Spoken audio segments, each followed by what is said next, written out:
بسم اللہ الرحمن الرحیم۔ السلام علیکم دوستو، آپ سب کو طب نبی صلی اللہ علیہ وآلہ وسلم میں خوش آمدید۔ شیطان جب انسان پر حملہ آور ہوتا ہے تو اس کے تین جال ہوتے ہیں: بخل، غصہ اور نشہ۔ غصہ شیطان کا ایک ایسا بھیانک وار ہے جس سے انسان کسی بھی بڑے مرتبے پر فائز ہو، خواہ وہ اپنی دعاؤں سے مردے تک زندہ کر سکتا ہو، لیکن غصے میں شیطان اس کے منہ سے کچھ ایسے الفاظ نکلوا دیتا ہے جو اس کی آخرت کو تباہ کر کے رکھ دیتے ہیں۔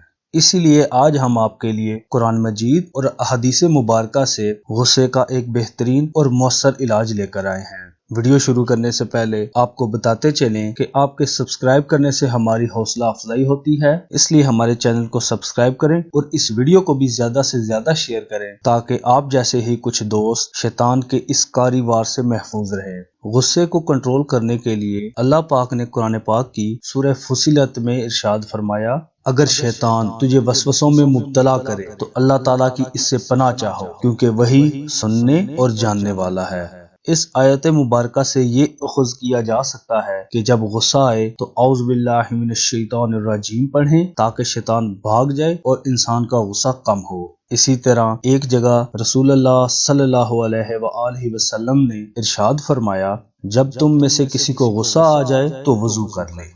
اس احادیث مبارکہ میں غصے کا یہ علاج بتایا گیا ہے کہ جب بھی انسان کو غصہ آئے وہ اپنے جسم کی گرمی کو ختم کرنے کے لیے کسی بھی ٹھنڈی چیز کا استعمال کرے۔ اس کے مختلف طریقے ہو سکتے ہیں۔ جب غصہ آئے تو انسان چپ کر جائے، کیونکہ غصے کی کیفیت زیادہ سے زیادہ 15 منٹ برقرار رہتی ہے۔ اس کے علاوہ پانی پی لیا جائے، اور سب سے بہترین طریقہ یہ ہے کہ پانی سے وضو کر لیا جائے تاکہ شیطان کا اثر زائل ہو جائے۔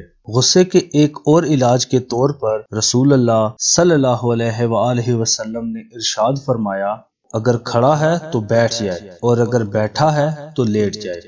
اس حدیث مبارکہ سے پتہ چلتا ہے کہ جب غصہ آئے تو انسان کھڑا ہو تو بیٹھ جائے اور اگر بیٹھا ہے تو لیٹ جائے، اور اگر پھر بھی غصہ کم نہ ہو تو وہ اپنی جگہ بدل لے اور کسی دوسرے کمرے میں چلا جائے اور پانی کا استعمال کرے یا پھر پنکھا چلا لے۔